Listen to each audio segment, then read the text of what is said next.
Bueno, muy bien, aquí seguimos en Solo una vuelta más. Ustedes saben, Diego Seckman mañana ya va a estar aquí de vuelta a cargo del programa y estamos todos conmovidos por la muerte de Locomotora Oliveras. Nos vamos a ir a Santa Fe, vamos a hablar con Rodrigo Rossetti, periodista en Santa Fe, para ver cómo está la situación allí, cómo se está viviendo todo esto desde la noticia esta tarde. Rodrigo, ¿cómo estás? Buenas tardes, buenas noches. ¿Cómo les va? Buenas noches para todos. Bueno, los escuchaba hace un ratito hablar de lo que había sido Locomotora aquí en Santa Fe, lo que había generado, su forma de vivir la vida y cómo terminó dejando este mundo, ¿no? Hoy a partir de las 4 de la tarde, cuando se conocía o se empezaba a conocer la noticia de lo que había sufrido. Luego a las 5 de la tarde fue el parte médico, pero también ustedes hablaban en algo particular. Nosotros hicimos una nota el fin de semana, hablamos con los hijos, y todo lo que parecía malo hace 2 semanas atrás, el fin de semana se había revertido, luego la traqueotomía, todo parecía que podía llegar a cambiar y finalmente en los últimos partes médicos, desde el viernes para adelante, sábado si se quiere, todo parecía esperanzador, ¿no? Con esas reacciones, con el apretón de manos a su hermana, con la posibilidad de sacarle el respirador, la traqueotomía y bueno, un desenlace que hoy por la mañana no parecía tener este final. Hay que decirlo así porque, de hecho, pude hablar con uno de los médicos tratantes de ella hoy fuera de micrófono y me decía que hasta se estaba la posibilidad de evaluando de hacer un traslado, teniendo en cuenta su mejoría. Por eso digo, es importante también cómo cambió en apenas un par de horas su situación y hoy por hoy podemos decir que bueno, los hijos se hicieron presentes, no pudimos verlo, por lo que uno pudo averiguar, el cuerpo todavía se encuentra aquí, esperando vengan a retirar la cochería a la morgue. No se sabe todavía qué es lo que se va a hacer en el día de mañana, si habrá o no velatorio, si será cremada, como es los rumores que empezaron a surgir hace apenas algunas horas. Y bueno, la nota del fin de semana que ustedes nombraban, sí. Los hijos estaban muy esperanzados de que la situación cambie. El semblante había cambiado de ellos. A su hermana la veíamos también aquí. Los hijos que estuvieron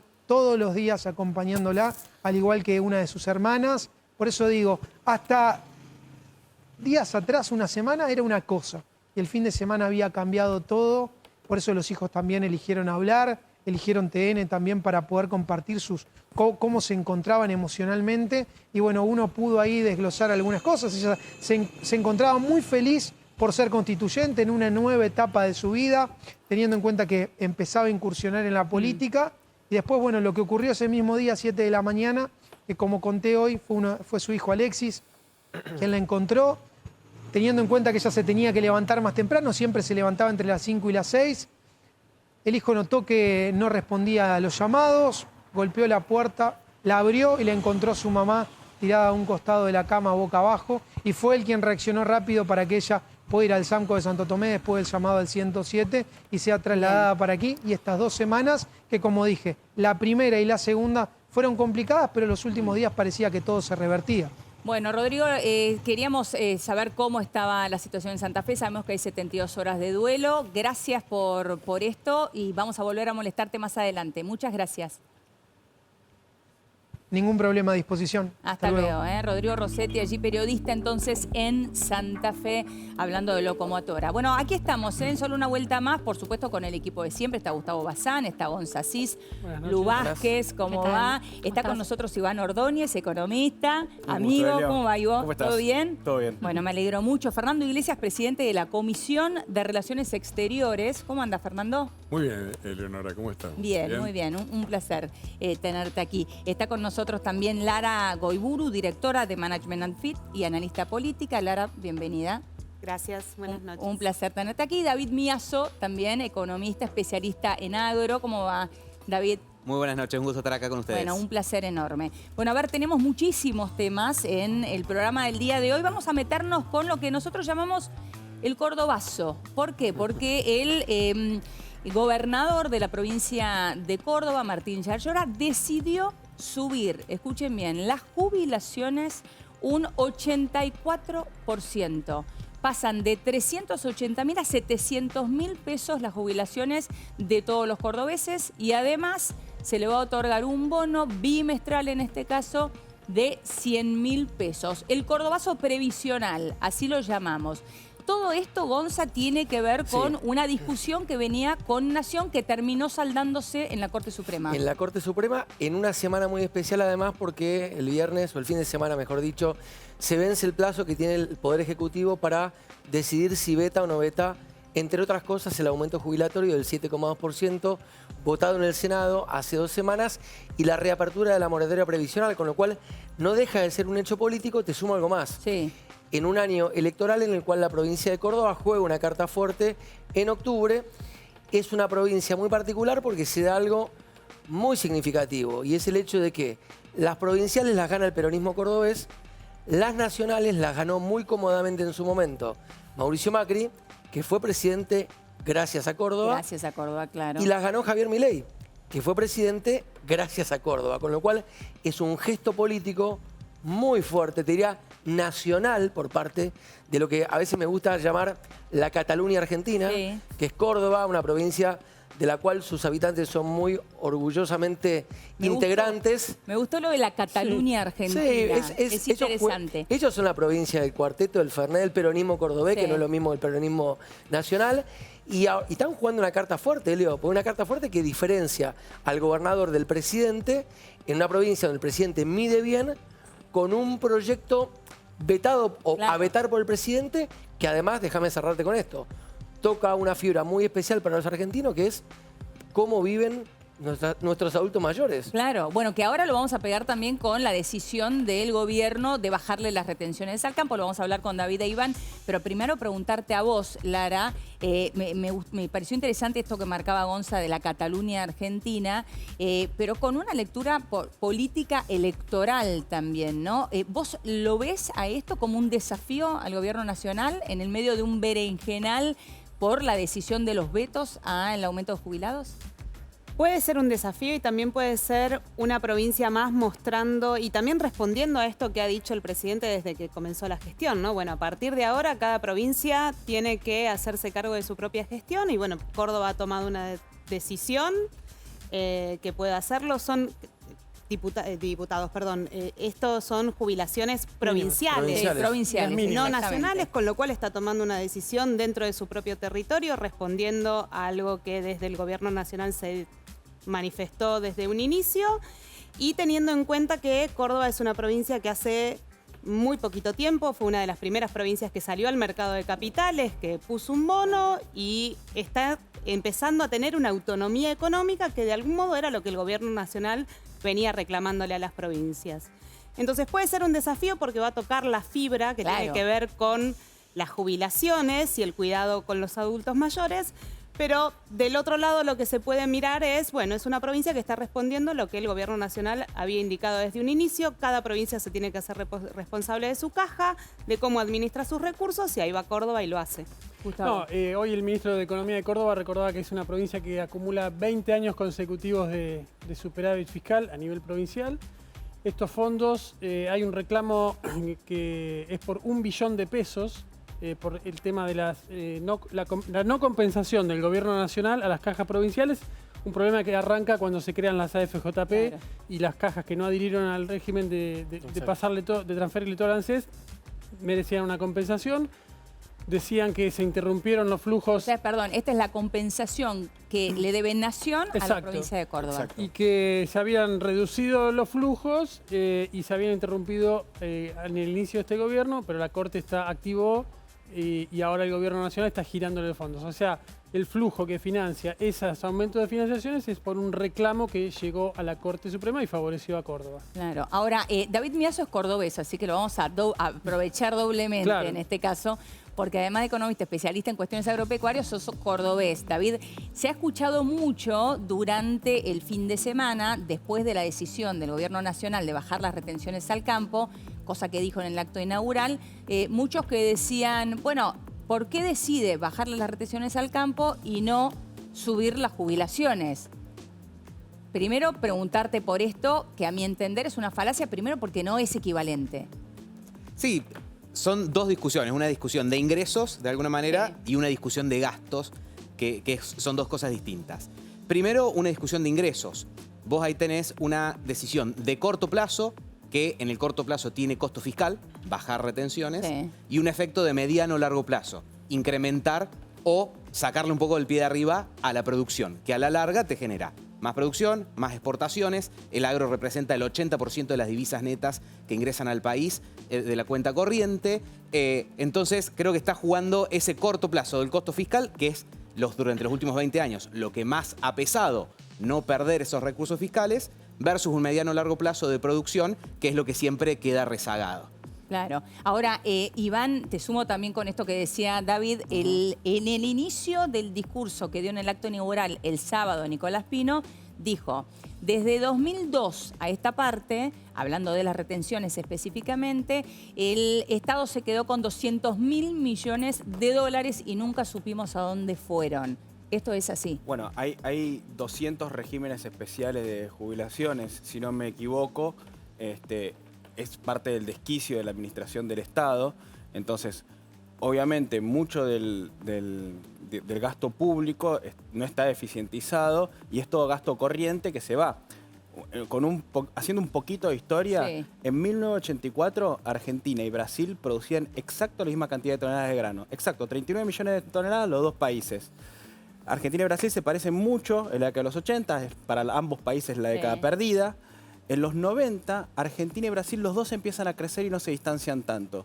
Desde las retenciones, Brasil se empieza a despegar de Argentina, empieza a crecer muchísimo en producción de granos y Argentina crece poquito, tímidamente. Y a partir del 2011, con el cepo cambiario, nos chocamos contra un techo de entre 120 y 130 millones de toneladas y Brasil ya casi nos está por triplicar en producción de granos. Wow. Nosotros en estos 40 años multiplicamos por 3 la producción de granos, Brasil la multiplicó por 7, ¿ok? Y prácticamente en los últimos 12 años la producción de granos no creció en Argentina. Acompasado con esto, en Brasil se desarrollaron ciudades como Goiânia, que es la capital de Goiás, que duplicó su población o triplicó su población de 500.000 habitantes a más de 1,5 millones. Digo, para ejemplificar que se hace un país distinto cuando uno deja prosperar a todo el interior productivo. En los digamos. últimos años, hasta ahora, el campo tenía en el río Paraguay y el río Uruguay una suerte de muro de Berlín. Sí. Si vos exportabas de este lado del río, vendías a un precio muy bajo porque tenías la retención y tenías la brecha cambiaria. Claro. Es decir, que vos hasta el año 2022, 2023, el productor local capturaba el 30% del precio internacional de la soja. Si vos estabas en Paraguay, en Brasil o en Uruguay, capturabas el 100% de eso. Tomando Ahora un poco- se sacó la brecha, que está Sí. prácticamente, no hay blue prácticamente, y bueno, entonces ahora solo le tenés que restar al precio internacional el 26% 26% de retención. Ahora el 26 Ahí- antes de la el 23. retención. Tomando lo que dice Gustavo, de la misma manera que nos gusta ver cuánto está una remera en Paraguay claro. o cuánto está un jean en Brasil y compararlo con cuánto cuesta en Argentina, bueno, también le pasa lo mismo a la soja. Los productores reciben hoy un 26% menos que los productores brasileros. Pero te marco un punto más. Ajustado el poder adquisitivo de la soja, con este tipo de cambio y estas retenciones, estamos en el peor poder adquisitivo de la soja desde la convertibilidad a esta parte. Solo con De la Rúa los productores pudieron comprar tan pocas cosas con su soja. Porque encima ahora la soja está en 300 y pico, y esta frase que voy a decir no le va a gustar a Fernando Iglesias, pero se dice que la soja es peronista, porque es cierto que en los gobiernos peronistas la soja tiene su mejor precio, ¿no? Néstor Kirchner tuvo cerca de 600. Eso es histórico y no se limita a la soja. El peronismo ha gozado, por hechos de la fortuna, de los mejores términos de intercambio de la historia argentina. El primer pico después de la guerra, cuando Europa empezó a consumir alimentos, pero todavía no los producía, los tuvo Perón. Pico de 150, eso quiere decir que básicamente lo que cobra 100, lo cobra 150. Términos de intercambio entre lo que Argentina compra y lo que vende. El primer pico fue en 1948, con Perón, cerca de 150. El segundo pico fue el segundo gobierno Perón, en 1973, que después se cortó por la crisis del petróleo. Y el tercero lo agarraron los Kirchner, volvió a los 150 y se prolongó durante muchos años. Ahora, recordemos que hubo precio de la soja a 500, 600 dólares. Hay algo interesante. ¿Dónde fue todo eso? Sí. Fue simplemente a lo mismo que estamos viendo ahora en Córdoba. Yo lo explico así, mirá. A ver. Un exportador de soja, Sí. durante el anterior gobierno peronista, producía 3 camiones. Salen los camiones para afuera, el gobierno te dice 30 y pico %, se quedaron con un camión. Un camión Se lo quedó el gobierno. 2 camiones salen para afuera.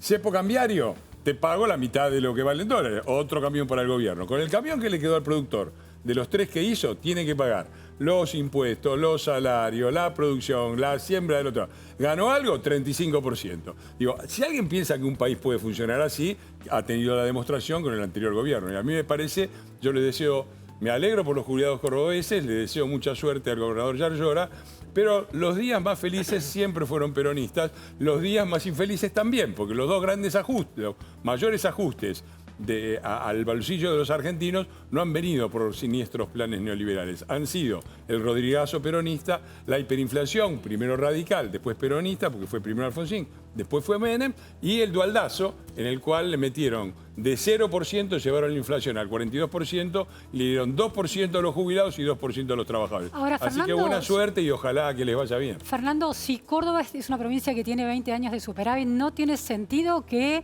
el gobernador se plantee un beneficio para los jubilados si tiene una deuda? Me parece excelente. Lo que no tiene sentido es que las provincias sigan llorándole al gobierno nacional.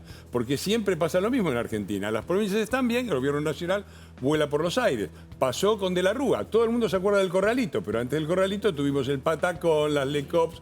Todas las provincias estallaron primero y después con Macri tuvimos lo mismo. Macri, cuando empieza el gobierno de Cambiemos, había 2/3 de las provincias que estaban en déficit y 1/3 que estaba equilibrado. Cuando termina el gobierno de Macri, que fue extremadamente generoso con todos los gobernadores. Bueno, se firmó el pacto fiscal en el pacto medio, ¿no? fiscal Sí. y se comprometieron a bajar los impuestos internos, cosa que después con Alberto violaron y siguen violando ahora Claro. y siguen subiendo los ingresos brutos. En el medio de todo eso se pasó de 2/3 en déficit y 1/3 en superávit. Macri lo dejó al revés, 1/3 en déficit, 2/3 en superávit. Sí. ¿Cómo terminó la historia? Con corrida cambiaria a nivel nacional. Macri no religió, todos los gobernadores peronistas religieron. Buena suerte, muchachos, pero la verdad que me parece bien que Córdoba haga lo que quiera con sus recursos. Espero que las provincias hagan lo que tienen que hacer, porque el gobierno ya pasó un ajuste grande del 30% del gasto fiscal y las provincias están en veremos y siempre llorando la calecita. Iván. Hay un punto adicional, las retenciones nos sacaron, ¿eh? O sea, Claro. bajaron, No. bajaron Apenas 7 bajaron al puntos punto anterior. Sí, para sí, la sí, soja sí, cierto. y 2,5 puntos para el resto de los granos. ¿Cuánto representa del PBI lo que se deja de ganar por esa rebaja? No, Lo es que el Estado ínfimo. deje de No, ganar. es 0,1%. 0,1%. No, es ínfimo. del PBI.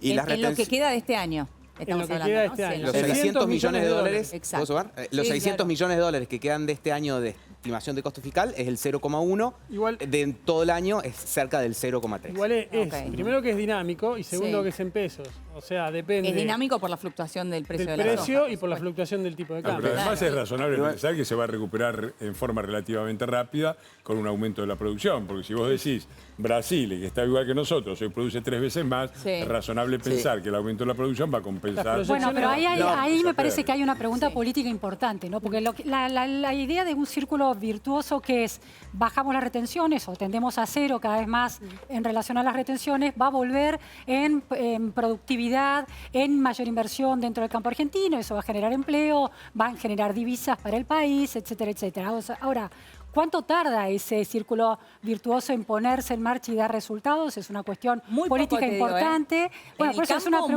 pregunta. poco. Sí. ¿Y En el campo, cuándo, muy poco. ¿y cuándo ese Sí. círculo virtuoso macroeconómico empieza a conectar con las necesidades, por ejemplo, de los diputados, Te digo, de los Lu- jubilados, ¿no? De los Es diputados. interesante lo que está sacando. Sí. De los diputados. Yo no sé cuánto No, tarda el es ciclo. interesante lo que dice Luciana, pero digo, ya hay muestras en la Argentina de que realmente tarda muy poco. Digo, en la próxima campaña ya lo vemos. Es así, en el campo se Claro, se pero traduce de ¿cuánto esa esa manera. productividad empieza a conectar con Bueno, una economía general, con la un ruralidad, equilibrio decís. general? No con la ruralidad, Bueno, con la un famosa- sistema integrado de matriz económica productiva, industrializada, con empleo, Sí. tanto urbano como rural. ¿Cuándo se da Hay esa, un dato- esa Para, dos que ruedas, quiera ¿no? aportar algo, Perdón. Lara. Hay un dato importante que no Sí. tenemos que perder de vista tampoco, que es que las retenciones son ingresos que entran al Estado Nacional y que el Estado Nacional no coparticipa. No. Son propios del Poder Ejecutivo y el Poder Ejecutivo decide cómo lo invierte después en el territorio. Distinto es el resto de los impuestos que sí son coparticipables. Sí. Entonces, la baja o suba de retenciones es una decisión del Poder Ejecutivo Nacional que afecta a su propia caja y que después lo que le ingresa o no le ingresa decide dónde lo gasta. Eso puede hacer también que el resto de las provincias que no tienen producción agrícola no se manifiesten respecto de una baja o suba de retenciones, Claro, y les da lo lo mismo sus mismo. electorados. Está bien. Sí va a afectar a los electorados directamente relacionados a la actividad agropecuaria, y ahí tenemos que ir a ver las secciones de la provincia de cara a septiembre, que es lo que tenemos más cerca, que pasa en la cuarta, que pasa en la sexta, que pasa en la quinta. Claro, que son las secciones productivas. Que son las secciones productivas que en términos de cantidad de electores son chicas, son secciones chicas, pero que también se encuentran sobrerepresentadas en la legislatura bonaerense. Entonces, cuando decimos por qué se le presta atención a estas secciones, porque después la legislatura bonaerense, tal como Claro. pasa con el Congreso Nacional, se llena desde la periferia, Está bien. decimos en ciencia política. Las legislaturas se llenan desde la periferia y en las intermedias es el momento de pensar un reacomodamiento de bloques. Entonces, por ahí no das mucho la pelea en la tercera, pero sí vas a darla a estas secciones que te van a sumar legisladores y van a mí, si puedo fortalecer. decirlo, lo que me parece claramente electoral y en esos sentidos es lo de la provincia de Córdoba. Ahí está bien claro. El mismo partido, que es el peronismo, que prometió 20% de aumento el primer día y les comió durante su gobierno el 30% a los jubilados, ahora resulta que en plena campaña electoral son generosos con O jubilados. sea, vos le estás marcando el timing. Eso me parece Bueno, claro. también podría Y, plantearse Fernando, lo mismo en pero me parece relación a la muy baja de responder a- retenciones. Yo no sé cuánto dura el círculo virtuoso. Sí. Me parece que rápidamente, ¿no? Porque vos tenés, al tener mayor producción, tenés mayores camiones que se mueven, más recursos Total. en el campo, Es así. más movimiento en los pueblos, etcétera, etcétera. Lo que sí sabemos es cuánto dura el círculo vicioso. Cuando vos empezás, hacés lo que hacen, que es otra vez redistribuir sin tener producción atrás, sin un aumento de la producción, Sí. de repente te dan te duplican las jubilaciones, por ejemplo, de un día para el otro, y después le dan a la maquinita, ese círculo vicioso sabemos cuánto dura, Pero porque Córdoba lo no hemos tiene la maquinita, experimentado, Sara. ¿no? Córdoba no tiene la maquinita, perdón, permitime discrepar. Me parece muy injusto adjudicarle al peronismo cordobés un vínculo con el gobierno de Alberto Fernández cuando fue un peronismo cordobés de excelentísima relación con Mauricio Macri. Tenía hermanado a Mauricio Macri. Parecía que hacían más campaña por Macri que por Schiaretti. No, eso no es cierto, Schiaretti no lo es cierto. sabrás, pero mira, No hay es hasta cierto. una relación Schiaretti puso personal. una candidatura inclusive que restó Sí. votos para nosotros. Pero- es decir, a ver, el peronismo es siempre la misma discusión. Nunca es el peronismo. Siempre es No, pero el los cordobés- cordobeses, no el kirchnerismo. A ver, el peronismo es el peronismo. ¿Cuál es el partido peronista? El partido justicialista. Presidenta Cristina Kirchner, presidente de la provincia más Fernando, importante, con ese Máximo criterio, Kirchner, Fernando, con ese se criterio, fue, Fernando, se fue perdón. Yarlora. Perdón, con ese Se fue criterio yo te voy a Yarlora, decir forma esto, parte Fernando. de esto. Con ese criterio el PRO es lo mismo en la provincia que en la ciudad. En la provincia se están aliando con Milei y en la ciudad el mileísmo dice que el PRO es una basura. Digo, los mismos parámetros para todo, porque digo, si no yo te puedo correr a vos con eso. El PRO es el PRO y puede tener un montón de líneas Está bien, internas. ahora, Fernando- todo el peronismo, todo, yo esa cosa la vengo escuchando de que el peronismo es una cosa y el kirchnerismo es otra y qué sé yo, la vengo escuchando desde que soy diputado. Pero, Fernando, Y he visto como diputado Está bien, pero pará. tres mandatos. Mandaba algo Néstor Kirchner, todos los peronistas con las dos manos votando, No, pero pero no pará, son. pará. El kirchnerismo es diferente del peronismo, pero le vamos a votar todo a la compañera Cristina Pará, pero porque cómo va a ser otra en cosa. línea con Por lo que favor. dice Gonza, hagamos un Por ejercicio. favor. No es lo mismo el peronismo o kirchnerismo o el peronismo de Axel Kicillof que el peronismo de Córdoba. Digo, realmente Córdoba hizo ganar la elección a Mauricio Macri y vos formabas parte de ese gobierno. Pero esos fueron los cordobeses, no el peronismo. El peronismo hubiera estado bien. pero Está bien, pero los habría estado cordobeses que bien. votaron ese Mirá. Pero peronismo además en la Macri provincia. llegó a un pensemos- candidato Bueno. a vicepresidente peronista, Miguel Pichetto. Es decir, el peronismo también tiene transformaciones que son No, aceptadas desde eso el es PRO. una confusión y yo, bueno... ¿Cómo una confusión? pero claro que es una enorme confusión. Fue una confusión Fue el jefe de haberlo fue el jefe de bloque de llevado... Cristina. A ver, yo Pichetto, debo haber decís. sido de los pocos que tienen una cierta repercusión mediática, ponele Sí. como sea, modesta, pero alguna, que cuando pusieron a Pichetto candidato, yo dije, yo estoy en contra, pero voy a apoyar. voy a apoyar porque está muy claro que una cosa son los peronistas o los peronistas que se incorporan a un gobierno no peronista y otra cosa es el peronismo. El peronismo son las organizaciones peronistas. Muchachos, el peronismo es el Partido Justicialista, la CGT, los gobernadores feudales del norte, los varones del conurbano, los movimientos piqueteros. Pero también es nosotros Cristian vamos a Ritondo, pasarle es la nuca, Santilli. Claro, perdón, está bien, está el bien. ejemplo También de- es Ritondo y Santilli el peronismo. Pero más bien, por supuesto, y he bancado, a mí me puede parecer muy mal el peronismo, pero no soy macartista y no me voy a parar en la puerta del PRO ni de ningún partido a decir, vos sos peronista, no podés entrar. Eso es una locura. Y a la inversa, Fer, mira, Perdóname, Franco déjame terminar porque Mojeta es un y punto- Giordano son esquiaretistas yarlloristas que trabajaron para este gobierno. Giordano fue el titular del ANSES, no es que manejaba una secretaría... ¿Llora a qué partido pertenece? Al peronismo de Schiaretti. Bueno, listo, es el peronismo, querido. Bueno, Así paramos. es el peronismo. Para que Y el entendamos esta peronismo- discusión, mostrá tu libro, Fernando. Sí, pero- Porque está relanzando. Era todo para esto, para. Hacía falta un nuevo debate Era sobre el todo- peronismo. Te estaba tirando un centro. Hacía falta un nuevo debate. Mostralo, mirá, es el peronismo estúpido, estás relanzándolo. El tema este está claramente explicado en el prólogo, es esta Sí. polémica.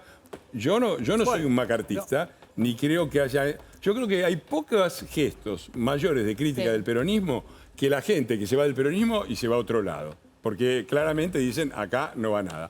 Algunos los hacen por buenos motivos, por motivos políticos, Sí. otros los hacen por interés. Eso es imposible. Al inicio del PRO nombrabas... Yo soy el presidente de mi bloque, es Ritondo, que viene del peronismo. La principal autoridad de la Cámara de mi bloque es Silvia Los Penatos, viene del peronismo. Y se integraron al PRO al inicio. Es inevitable que en un partido nuevo que está armando listas y sin tener estructura, como la Libertad Avanza, vayan peronistas.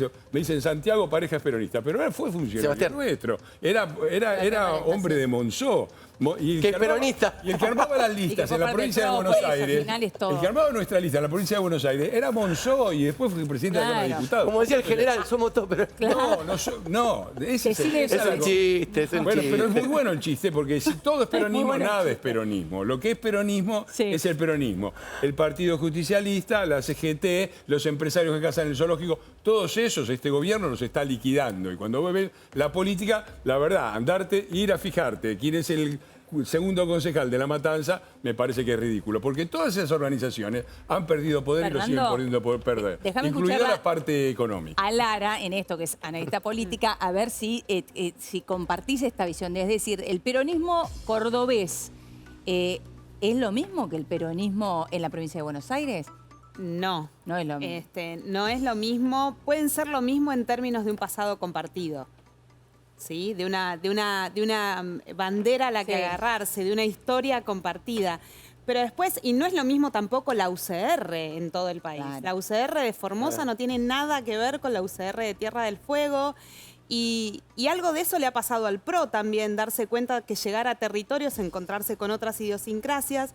Y algo que tiene la Argentina es que primero todos son de su propio territorio. Y por eso provincia de Buenos Aires es un poco difícil de entender. Pero uno va a Córdoba y el cordobés primero es cordobés. Es verdad. Después es peronista, Claro, radical. es verdad eso. El salteño primero es salteño. Y ahí es donde vemos los roces, cuando decimos, bueno, todos levantaban la mano y le votaban todo.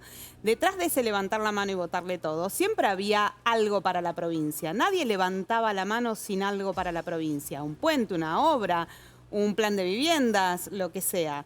Porque en definitiva lo que tenemos que empezar a ver, y es algo que la Libertad Avanza Sí. está entendiendo muy rápidamente, más rápidamente que otras fuerzas nuevas en la Argentina, que es todos son primeros de su lugar de origen y después adoptan una idiosincrasia o ideología partidaria. Pero en Claro. principio, salvo en la provincia de Buenos Aires, que tiene una identidad, bueno, ahí Sí, Andrés sí. Malamud lo explica mucho mejor que yo, ¿no? En este sentido de todos, la provincia de Buenos Aires carece de una identidad propia. Es más, yo diría que son más verdad identidades lo que seccionales. Los que son bonaerenses como yo, también podemos decir lo mismo. Yo de Lincoln no tengo nada que ver con alguien de Bahía Claro, Blanca. está bien.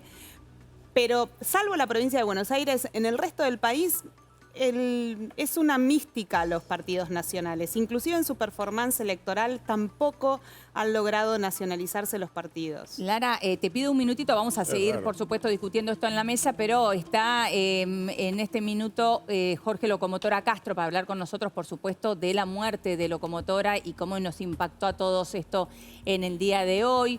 Jorge, ¿cómo estás? Buenas tardes, buenas noches. Hola, buenas noches, un gusto poder hablar con vos. Me impactó mal porque me llamaron al mediodía diciéndome que la locomotora había hecho síntomas, que había abierto los ojos, que le había apretado la mano. Y bueno, después de las 3 horas me llamaron que la locomotora había fallecido, ¿no? ¿Cómo la recordarías? ¿Qué dejó ella en Había- el boxeo? ¿Qué marca dejó ella en el Y en boxeo? el boxeo dejó una marca que tuvo todos los títulos del mundo, tuvo 6 títulos. Lo que dejó, la alegría que tenía, siempre tenía una motivación, te daban ganas de hacer lo que hacía ella, siempre te decía a ella, dale boludo, dale para adelante, siempre, bueno. Yo había estado con ella hace 17 días atrás en un programa de televisión, hablando, y bueno, hoy en día la vamos a recordar. ¿Qué pasó en ese programa? Contanos cómo fue ese día, la última vez que la viste. En el programa tuvimos un programa de preguntas, me ganó ella, sabía más que yo, ¿viste? Pero bueno, la felicité como todo, ¿entendés? Fue una colega como boxeadora y yo como boxeador. Yo era locomotora y después ella me copió el nombre porque entró como mujer y como no era una femenina no me afectó. Me hubiese afectado si ponía un nombre, Claro. el locomotora Castro, ¿no? ¿En algún momento lo hablaste a eso con ella? Digo, decís, bueno, no me afectó, pero Sí, bueno, sí, cuando apareció la locomotora Oliveras versus locomotora Castro, ¿eso en algún momento lo hablaron? Sí, lo hablé, sí, por eso te digo, no me afectó, no, yo tampoco no lo había registrado nada, nombre locomotora, pero era versión mujer, era una mina que era guapa, que iba al frente, que pegaba, y bueno, eso es lo que era la locomotora Olivera, ¿no? ¿Qué le dirías a alguien que es ajeno al mundo del boxeo si tuvieses que vos describir quién era locomotora? Locomotora era una mina muy divertida, una mujer que siempre estaba aliento, siempre estaba bien, con buena onda. Lo pasa, bueno, esto le pasa a cualquiera, lo que le pasó a ella fue, no sé si habrá tenido presión o qué, pero bueno, le agarró una ACV y no se pudo recuperar. Hoy en día yo la voy a recordar como siempre la recordaba, una mina fuerte, una mina con muchas ganas de vivir y bueno, hoy lo vamos a recordar así, ¿no? Ella luchó mucho por lograr la igualdad en el boxeo masculino y el boxeo femenino. ¿Crees que logró algo en ese sentido? ¿Estás de acuerdo con lo que ella luchó? No estoy de acuerdo porque con lo que ella luchaba, porque ella quería hacer el boxeo como el boxeo masculino. Ella quería llegar a pelear de 3 minutos y es una mujer, no es un hombre. Entonces, viste, la mujer tiene menos capacidad que el hombre. El hombre sí puede llegar, imagínate que antes peleaban a 15 rounds de 3 por 1, ahora bajaron, pelean a 12 rounds de 3 por 1. Pero ella quería llegar a que las mujeres también peleen de 3 minutos por 1 minuto. Pero a mí me parece muy bien que peleen de 2 minutos por 1 minuto, porque son mujeres, no tienen el mismo oxígeno que un hombre. Sí, pero más allá de eso, hoy la Tigresa Acuña me decía, bueno, su lucha y su pelea también fue por la bolsa, y ella me explicaba, cuando hablamos de la bolsa, estamos hablando del dinero, ¿no? Del pago hacia una boxeadora mujer y un boxeador hombre. Eso es otra cosa, sí, pero bueno, la mujer no fue nunca muy bien paga. Los que se llevan la guita son los apoderados, los promotores, que le sacan la plata al gobierno y le dan 2,50 al boxeador o la boxeadora, ¿entendés? Porque hoy hay muchos boxeadores campeones del mundo que los promotores van, piden plata a un gobierno y le pagan 2,50 y se llevan toda la guita a ellos. Esto yo lo sé porque a mí me ha pasado, ¿entendés? Entonces, yo no tengo pena en la lengua para andar hablando, yo tengo que decir las cosas, las digo como yo la pienso, como la hacía la locomotora. La locomotora iba al frente como Decía siempre todo. fui yo, ¿no? Claro. ¿Te sorprendió que se Olvidate, haya no era- metido en no, no, no política? sé. Me sorprendió, pero viste, eso le habrá comido un poquito la cabeza. venía con un problema con una piba que estuvo conmigo en Gran Hermano, que bueno, tuvieron problemas, que dijo que no podía, ella podía ejercer la política en Santa Fe porque no era de Santa Fe, porque era de Jujuy, ¿viste? Entonces le empezó a comer la cabeza y bueno, no le voy a echar la culpa a esa persona, pero ¿viste? Eso es la discusión que hubo. Hoy en día, vaya a saber qué pasó por la cabeza de ella, ¿no? Claro. Gonzalo. Locomotora, buenas noches. Gonzalo Asís, te saludo acá en el estudio. Te traslado una pregunta que nos hicimos hoy en el pase con Eleonora, con Jonathan Viale y su equipo, de cuánto puede afectar esto de que ustedes en el deporte se golpean y muchos golpes van a la zona de lo que es el cráneo, la cara, el mentón. ¿Cuánto crees vos, que sos un experto boxeador de muchos años, que eso puede, o cuánto te afectó a vos? Si sentiste o alguna vez te dijeron que eso podía generarte en el futuro un daño neurológico, ¿qué podés contarnos al respecto? Quiero contarte que uno cuando deja de pelear tiene que seguir haciéndose los estudios, porque los golpes que te han dado de pibe afectan después de los 40 años. ¿Entendés? Entonces después de los 40 años ya lo empezás a sentir y bueno, vos tenés que seguir haciendo los estudios. Yo me hago cefalograma, electrocardiograma, siempre voy a un hospital y tengo la oportunidad de hacerme los estudios, me lo hago, porque fui un deportista que los golpes no son alimento, ¿entendés? Los golpes te repercuten después de los 40 años y bueno, yo por lo menos puedo hablar con ustedes, pero hay boxeadores que no pueden hablar, que siempre se le cruzan las palabras, Claro. ¿entendés? Por eso te digo que las piñas no son alimento, son alimento para la cabeza porque después queda medio tocado. A mí no me pasa nada. Pero bueno, está bien, estoy bien, Jorge. no tengo problema. Le pone humor. Digo, Jorge, es interesante esto que marcás, es decir, que entonces vos decís que los golpes son acumulativos y que se empiezan a sentir después de los 40 años. Después de los 40 años repercute en la cabeza. Mirá. Los golpes, a mí yo peleé con John David Jackson, aquella pelea que está recordada para todos los argentinos, Sí. que me iba cagando a piña. Y en el 9º round le puse la mano y lo pude noquear. Pero el boxeador que peleaba conmigo tenía mano de algodón, no pegaba fuerte. No es que me pegaba y yo la sentía la mano, no. Me pegó, no me acuerdo, un tal González a mí en la cabeza y ese golpe lo sentí porque veía 5, digo, ¿cuál me pegó el de los 5? ¿Viste? No, y era uno solo que me había pegado. Entonces esos golpes los sentí, ¿entendés? Porque por ahí te hace un coágulo en la cabeza, ¿entendés? Se te corta un cable, algo. Hubo muchas muertes sobre el ring, porque han peleado en peleas duras que se han bajado del ring y le ha agarrado derrames cerebrales, ¿entendés? Entonces, no, es muy jodida las piñas, ¿eh? Jorge, ¿y vos te hacés chequeos neurológicos? No, no sé si me hago continuamente. Cuando voy al hospital tengo la posibilidad de hacerme los estudios y me lo hago, ¿no? Estoy bien, gracias a Dios, no tengo problema.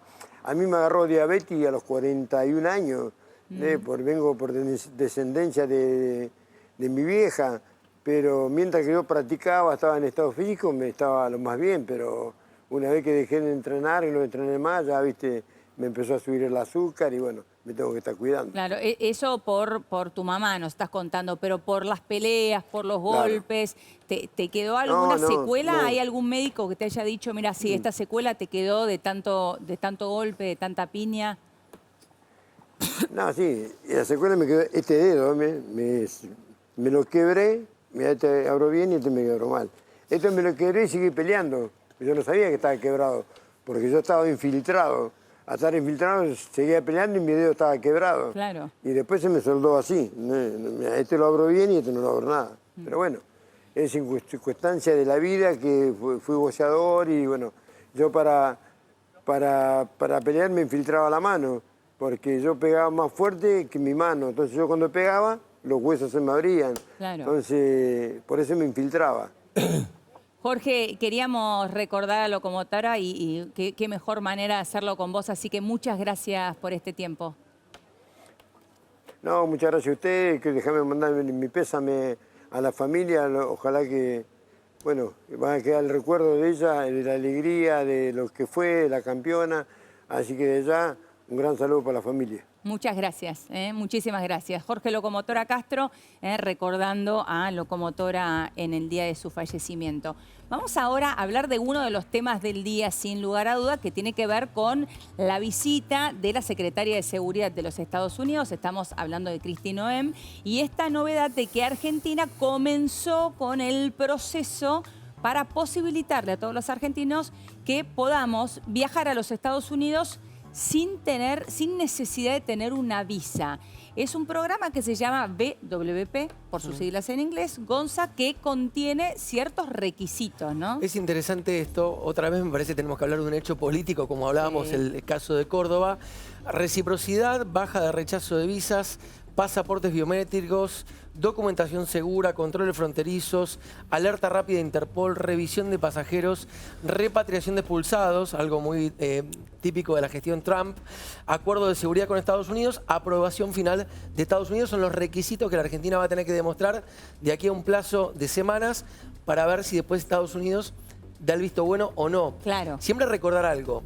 Es como cuando vas a España o a Europa o a Inglaterra, 90 días, turismo o negocios. Claro. No es trabajo, no más que no eso. es estudio, es una estupidez, voy a decir. Sí, sí. Es ir con tu registro de conducir argentino, es no tener un contrato laboral, es no ir a estudiar.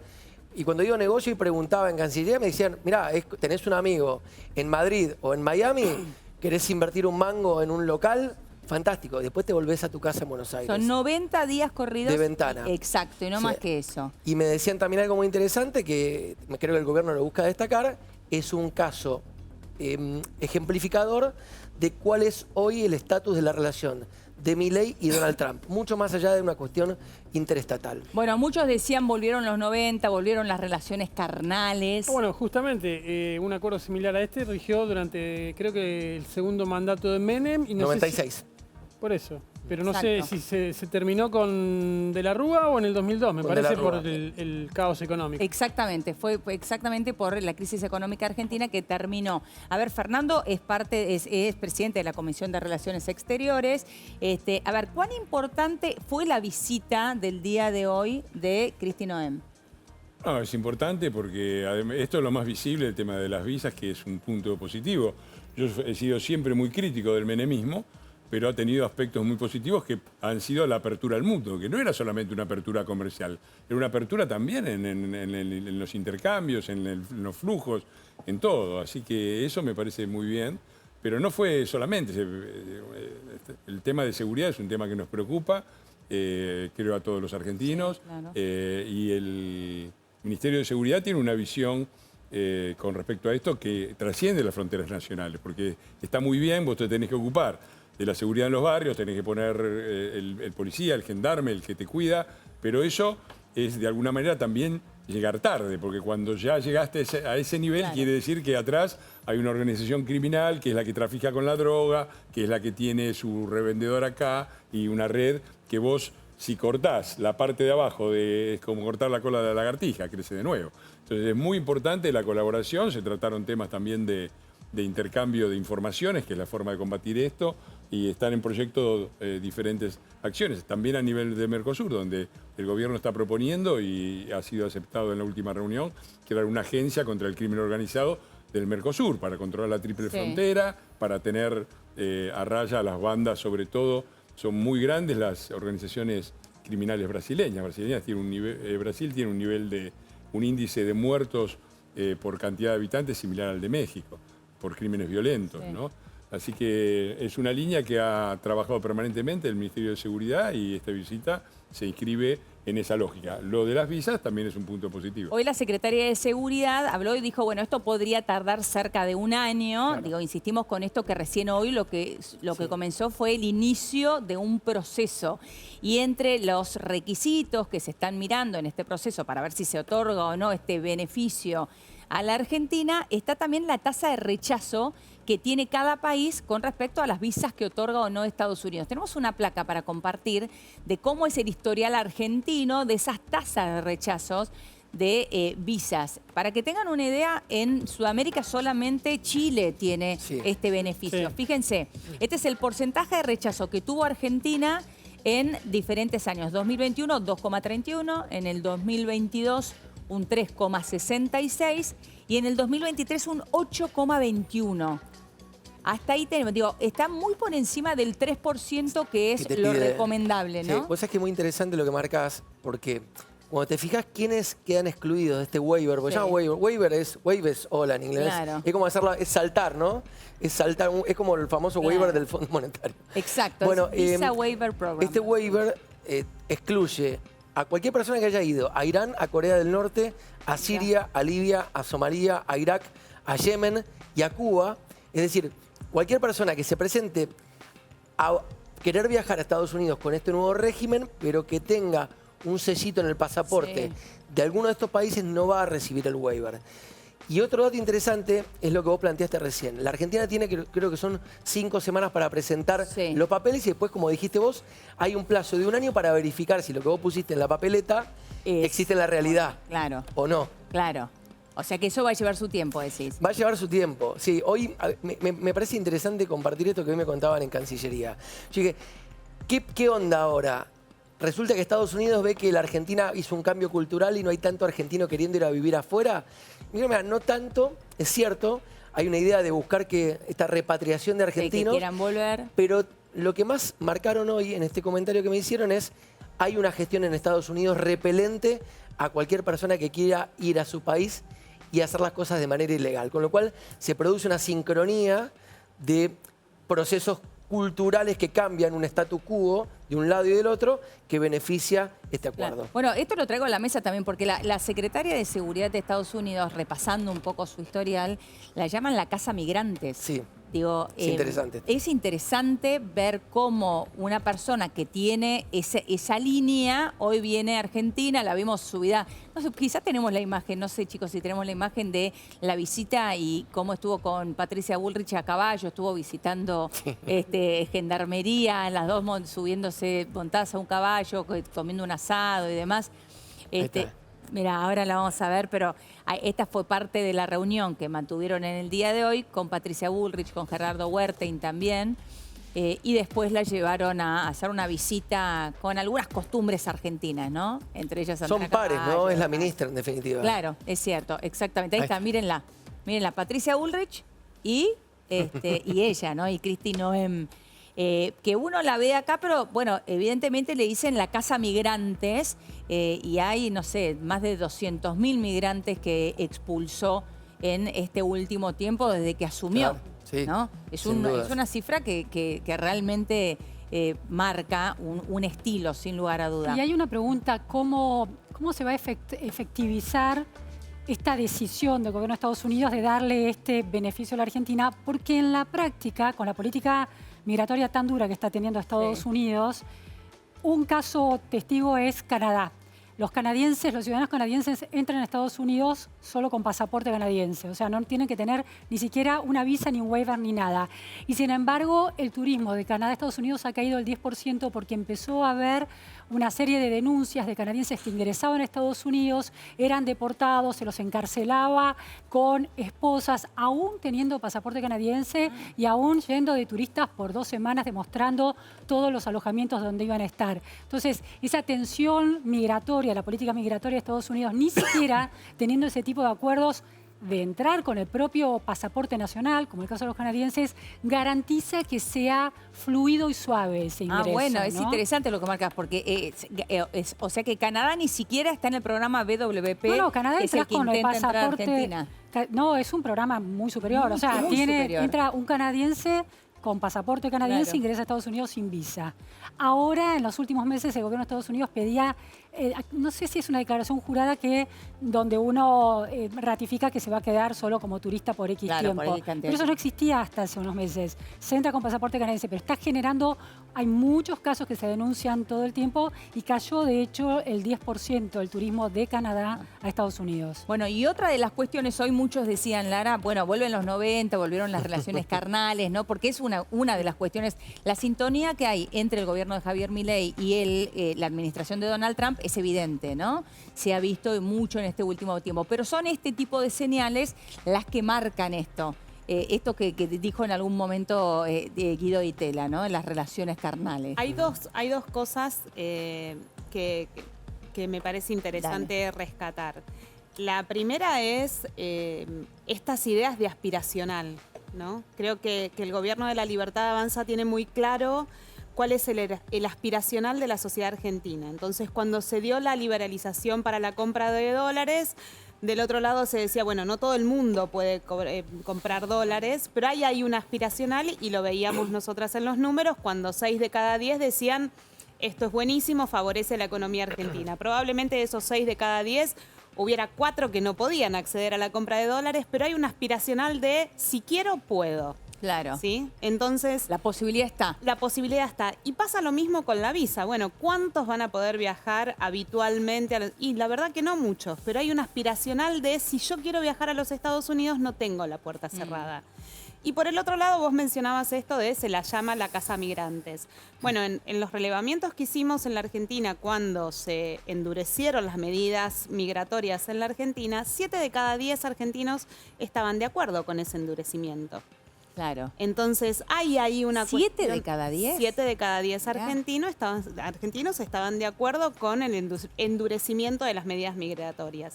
Creo que ahí hay un pulso del gobierno nacional que puede capturar claramente cuál es el aspiracional, independientemente de dónde esté lo material.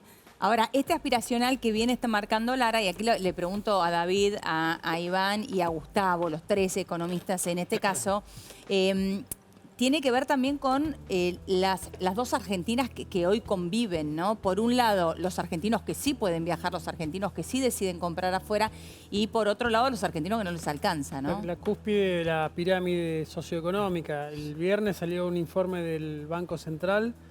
Más de 1 millón de argentinos compraron billetes crocantes por cerca de 2.000, 2.200 millones de dólares el mes pasado.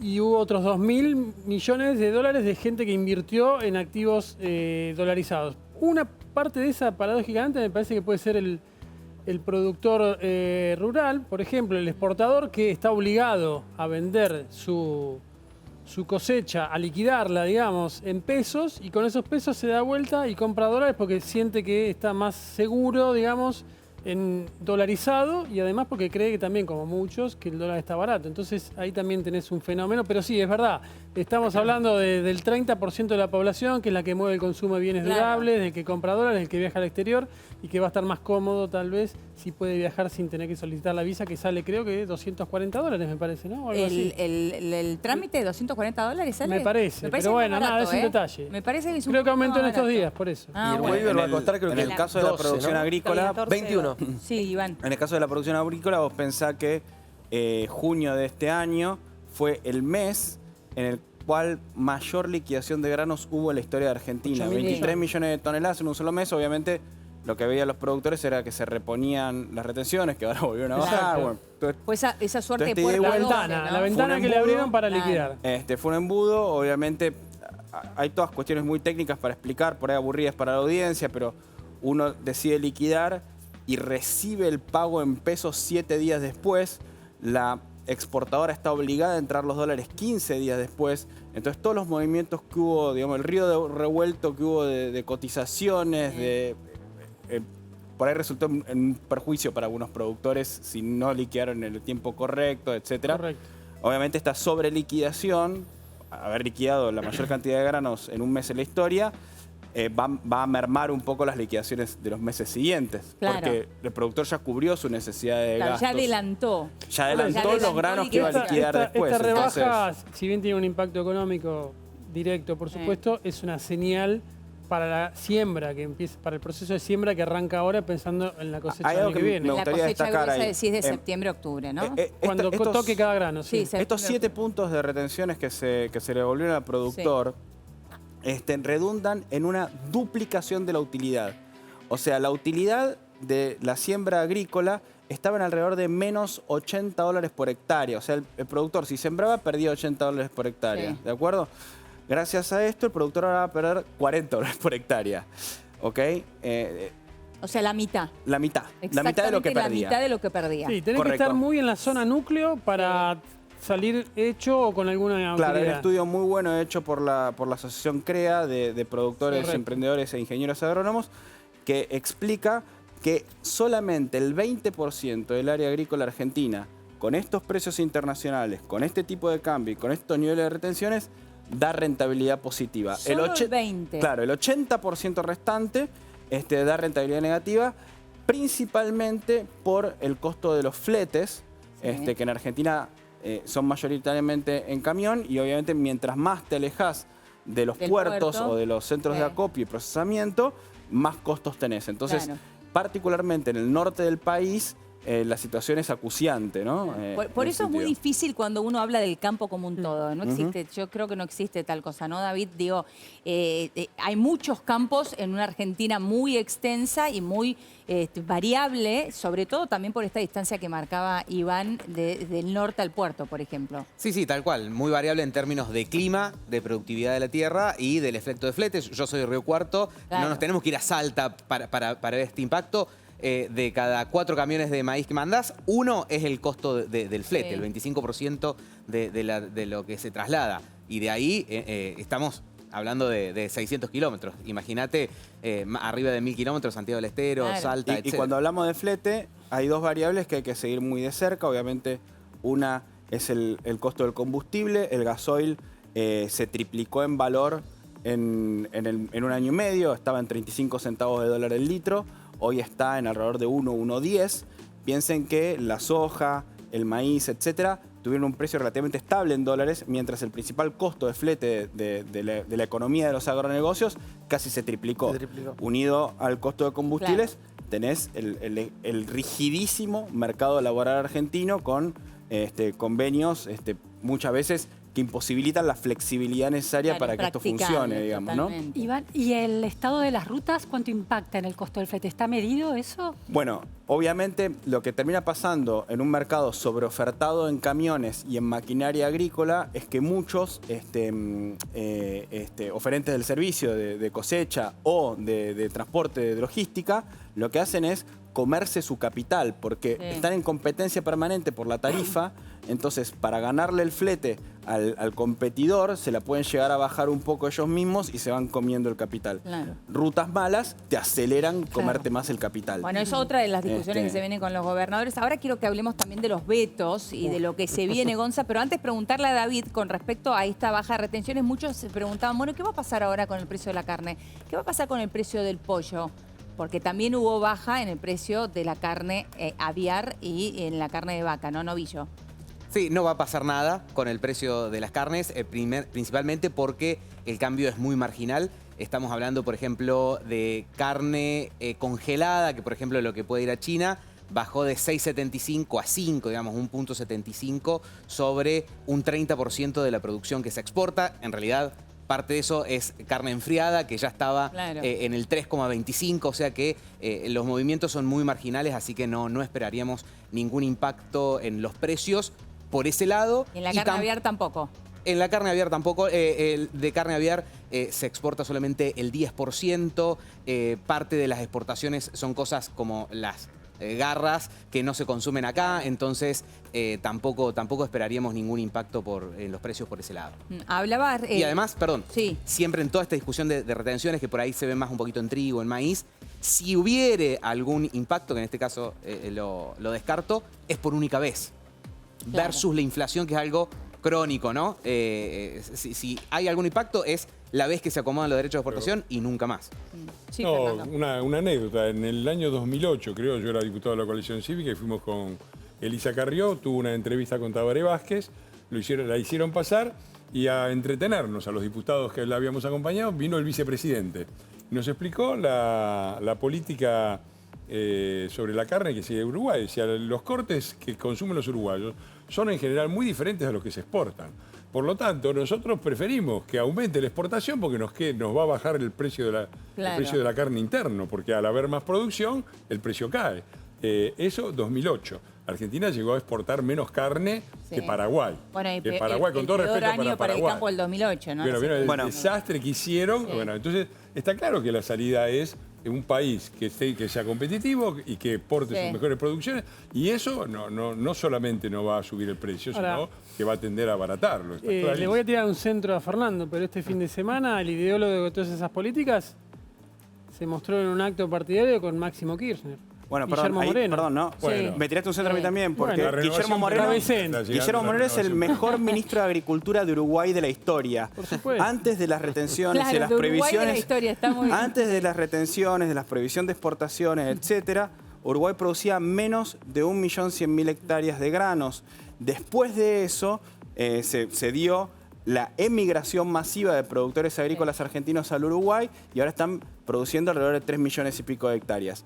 Lo mismo pasó en zonas de Paraguay y de Bolivia. En Paraguay la agricultura crece básicamente por los brasiguayos, que son una cruza entre los paraguayos y los brasileros que habitan la zona de Ciudad del Este. Pero todas esas toneladas que Sudamérica puso en el comercio global de granos, las podría haber puesto Argentina. Y tenemos una ventaja estratégica, por ejemplo, frente a Brasil, que el flete medio es de 1.500 kilómetros. El flete promedio de un campo al puerto es de 1.500 kilómetros. El nuestro, el flete de la mitad de la producción de Argentina, es de menos de 350 kilómetros de cualquier puerto. Menos de 350 kilómetros de cualquier puerto. No, ese grano lo podríamos haber puesto nosotros, digamos.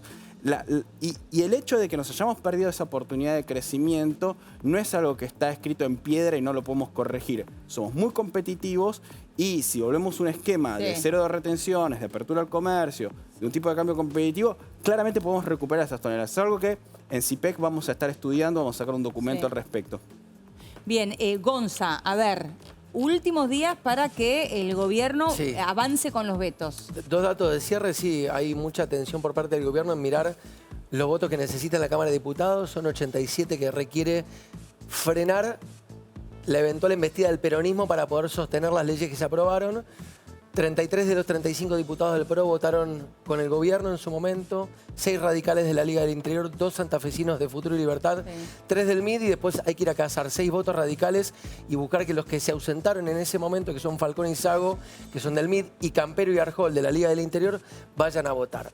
Eso por un lado. Te cierro también con un dato importante, Elio. Mañana a las 5 de la tarde velan en la legislatura de la provincia de Santa Fe hasta las 9:30 de la noche a Locomotora Oliveras, repito, mañana de 17 a 21:30 en la capital, en la legislatura provincial. Bueno, se acaba de saber este dato, ¿eh? Gran dato, 5 de la tarde. Entonces, ¿tenemos que hacer la pausa? ¿Pausa? Dale, vamos a la pausa. Ya venimos.